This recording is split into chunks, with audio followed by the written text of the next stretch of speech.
WWE have signed a lot of wrestlers over the last decade or so, and a lot of the wrestlers that WWE signed don't make it very far, with many of them who don't even last a year or even 6 months, or in some cases 3 months. And a few of these cases can be put down to the fact that WWE had no plan for them, and these signings were completely pointless, and the signing can go down as wasteful from the WWE, and one that they probably regret. We are of course discussing a few of those wrestlers today, so like and subscribe, and let's get into it.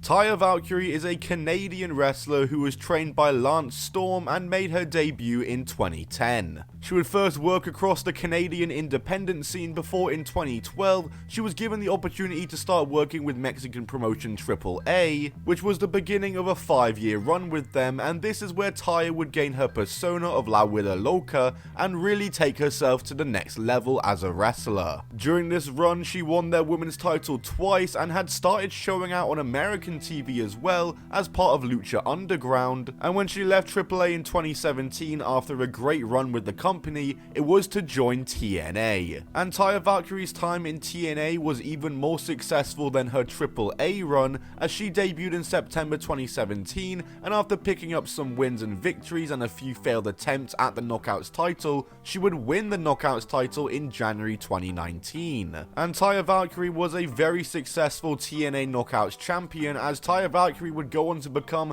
the longest single reigning TNA Knockouts champion ever, holding the belt for 377 days in, like I said, the longest Knockouts title reign of all time in TNA history. Taya Valkyrie would finish up with TNA in 2021, not too long after losing the belt, and this was because she had signed for the WWE. This was a deserved break for Taya after 11 years of wrestling, and it was the right time as she had done everything there was to do in wrestling. She would debut under the ring name of Frankie Monet on the May 25th, 2021 NXT, and after beating the likes of Cora Jade, Elektra Lopez, and JC Jane, she would earn herself the right to challenge Raquel for the NXT Women's title on the 28th of September 2021 edition of NXT, which she of course would lose. The next week she would face Cora Jade again, this time in a loss, and this would actually end up being Frankie Monet or Taya Valkyrie's final ever WWE TV appearance, as she was released by the WWE on the November 4th round of layoffs due to budget cuts. And the reason that can be speculated why she was released is that NXT was going in a different direction with NXT 2.0, and I guess WWE just had no plans for Frankie Monet and didn't see her fitting into NXT 2.0, as the NXT roster had just got way bigger. Taya Valkyrie's WWE run lasted just under 7 months, and she was on TV for just under 5 months. And after leaving WWE, she went back to TNA, AAA, and the Indies. She went to MLW, where she won the Women's Championship. She was a 2-time TNA Knockouts Tag Champion and won the AAA Women's title again, and nowadays she can be found in AEW/Ring of Honor, where she appears alongside her real-life husband Johnny TV, mostly in the mid-card of the AEW Women's division. Taya Valkyrie's now wrestled for pretty much every major wrestling company under the sun, isn't doing too badly for herself whatsoever, but it's easy to forget that she wrestled for the WWE because it was over so quick. Armando Estrada was signed to the WWE in 2004 and went straight down to OVW. He would originally debut under the name of Osama as a bodyguard for Muhammad Hassan, and he was mostly a jobber and was left alone in OVW after Hassan was called up without him, but he would eventually be called up to the main roster himself in 2006 in a completely different role. As when Armando Estrada debuted on Raw in April 2006, now under his real name, he was now working as a manager rather than a wrestler, and the manager of Umanga no less. Armando Estrada would occasionally wrestle, but he was mostly known as a manager, and it was a pretty good spot to be in as a manager, to be fair. He would join Umanga and accompany him throughout his whole Intercontinental title reign, as well as his feuds with top stars like John Cena, and of course the Bobby Lashley feud that involved Vince McMahon and Donald Trump. This feud of course saw Umaga face Bobby Lashley at WrestleMania 23, with Umaga repping Vince and Lashley repping Trump, as whoever lost was getting their guy's head shaved, as Umaga of course lost, and Vince McMahon was given a haircut in the middle of the ring. And whilst this was easily the biggest thing that Armando Estrada ever did or was part of in WWE thus far, it would also be the moment that killed his career. You see, after this moment took place, the WWE creative team had one very little nitpick with it, and that's that there were too many people at ringside. And so Armando Estrada was written off TV and separated from Umaga, and he'd spend the rest of his run in ECW, where he was wrestling again, but being the worst jobber possible, losing to guys like Colin Delaney and Hornswoggle, who beat him in 7 seconds. On the August 5th, 2008 ECW, Armando Estrada got a rare W and won a kayfabe contract, because the next week was his final ever WWE ECW appearance, as he disappeared,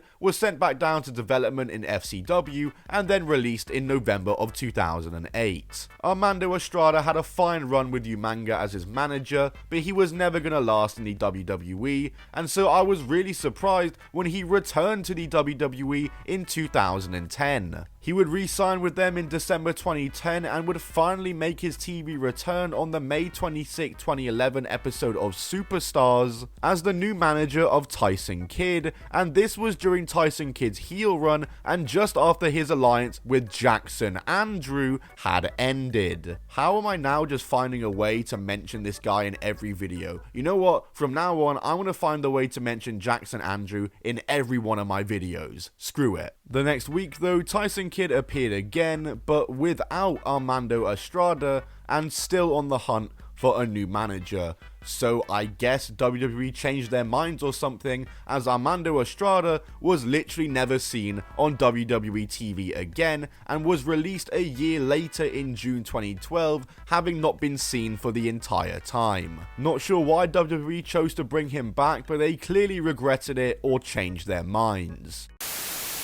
The signing of Cain Velasquez to WWE was doomed from the start, and that's thanks in part to the fact they debuted him in the worst way possible. But before we get there, for those who don't know, Cain Velasquez is a former UFC fighter, and he was a very successful one at that. Cain Velasquez was a former UFC heavyweight champion, having famously beat Brock Lesnar to win the belt. He'd finished his UFC career in 2019 by getting KO'd by Francis Ngannou in 26 seconds, and finished his career with a record of 14 wins and 4 losses. And just 1 month after his last UFC fight, he would sign a multi-match agreement with the Mexican wrestling promotion AAA, and looking to get involved with wrestling. He made his pro wrestling debut at that year's Triple Mania event, teaming with Cody Rhodes and Psycho Clown to defeat Killer Kross and Los Mercenarios. And I'll tell you what, it was actually decent and a really solid debut for Cain Velasquez, as his team picked up the win in his first match. He would have another match for the promotion the next month, picking up a win again, and reports started to come out that he may be on WWE's radar. And sure enough, we fast forward to the debut episode of SmackDown on Fox on October 4th, 2019, where we saw Brock Lesnar squash Kofi Kingston for his WWE title in 6 seconds, and then get confronted by his former UFC rival,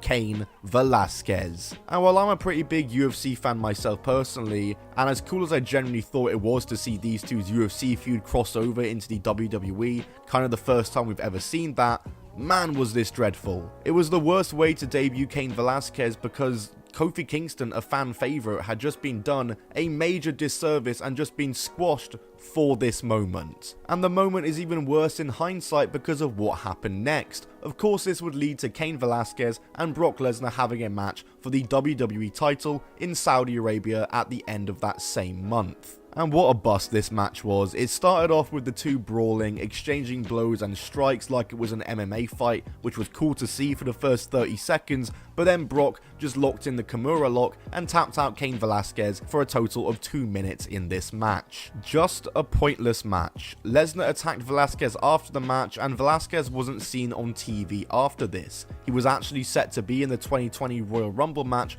but injuries would cancel these plans. And when the pandemic came round months later and the first budget cut firings were announced, Cain Velasquez was on that list and was released from the WWE just like that, rendering the entire thing pointless and meaning Kofi Kingston got buried for nothing. That's it from me though. Either way, smash the like button if you enjoyed this video and let me know in the comments who you think were some pointless WWE signings. Subscribe for more pro wrestling content goodness. I'll see you all in the next one. Goodbye and keep on rolling.